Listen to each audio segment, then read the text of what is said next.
Welcome everyone to Living with the Times. In our day, we call the Jewish mystical tradition Kabbalah.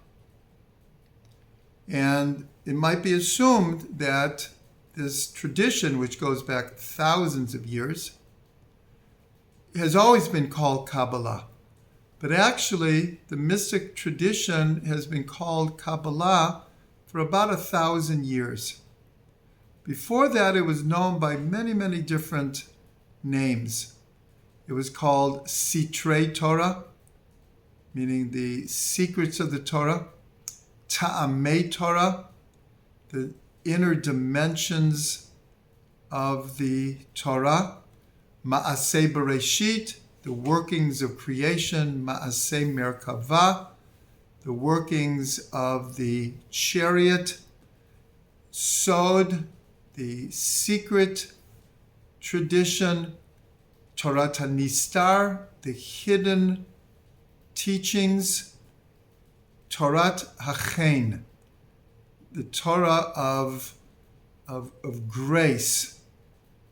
And so the mystical tradition had many, many different names to it.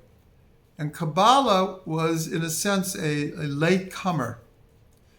But what is very interesting and what I want to explain is in this week's Parsha of Truma, we have the actual source of this word Kabbalah, and we'll learn something different that most people don't think of, because in Hebrew the word Kabbalah means to receive, lekabel, to receive. And so the Jewish mystical tradition, which was received throughout the generations, came to be known as Kabbalah, the received tradition. But in the Torah itself, the word is never used in that context. It has a different meaning.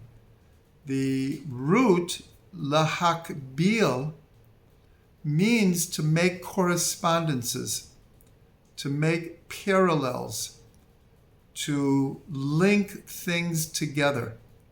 And where do we see this? It's in this week's Parsha, that when we built the sanctuary, so God commanded us to cover the sanctuary where the Holy of Holies was, where the menorah, the table of the showbread, and the altar of the incense.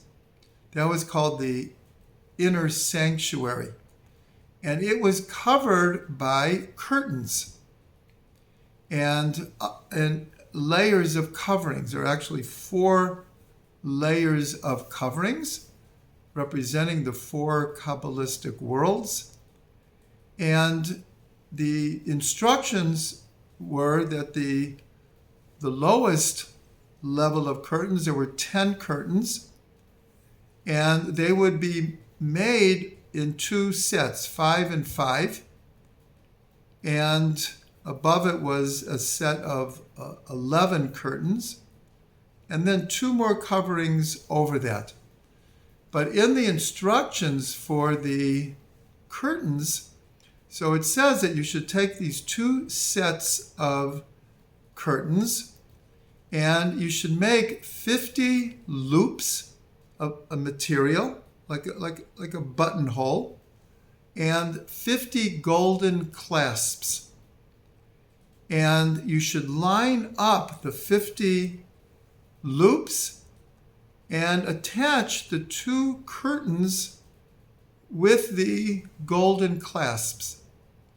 And in the Torah, it's called makbilot halulaot, to set up a correspondence between the 50 loops on one side, and there were 50 loops on the other side, and the golden clasp linked them together, connected them together. And so here the root word for Kabbalah doesn't mean here received tradition, but it means the idea of making correspondences. And then at the end of putting these loops and clasps together, it says, V'haya hamishkan echad. And then the Mishkan, the sanctuary, would become one. In other words, through making these correspondences and linking them together, that is what made the Mishkan one. And so we can understand from just an example, we're putting on a blouse or a shirt. And sometimes, let's say we do it quickly, we're not really looking. And then we look in the mirror and they're not corresponding. One part of the blouse or the shirt is sticking down because we didn't get the buttons in the buttonholes correctly. And so here the idea was to make the perfect correspondences so the Mishkan would become one. So this is a very deep understanding of what Kabbalah is.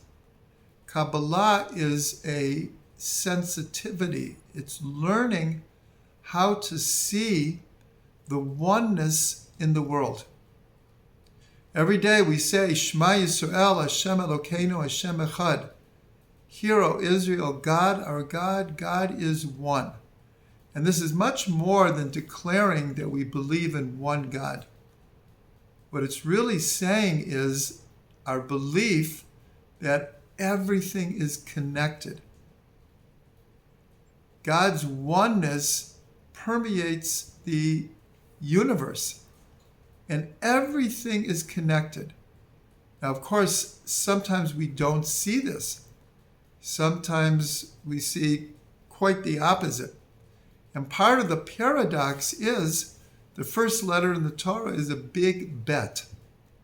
The letter bet is the second letter in the alphabet, and numerically it equals 2. So immediately we're told that the reality of the world is made up of dualities, opposites. Everywhere we look, there are opposites. Some seem to be total opposites and mutually exclusive. And other times we could see that they're complementary. So learning Kabbalah is learning to see how ultimately everything is connected. Everything is one. That is the purpose of Kabbalah. And here we see the actual word Kabbalah. Of course, it does mean to receive, but on a much, much deeper level, Kabbalah means learning to see the oneness and then acting upon it and bringing opposites together in our lives, bringing heart and mind together, bringing soul and body together, physical and spiritual, chesed and gevura, all of the opposites, to bring them together and see the complementary oneness that is infused throughout all creation.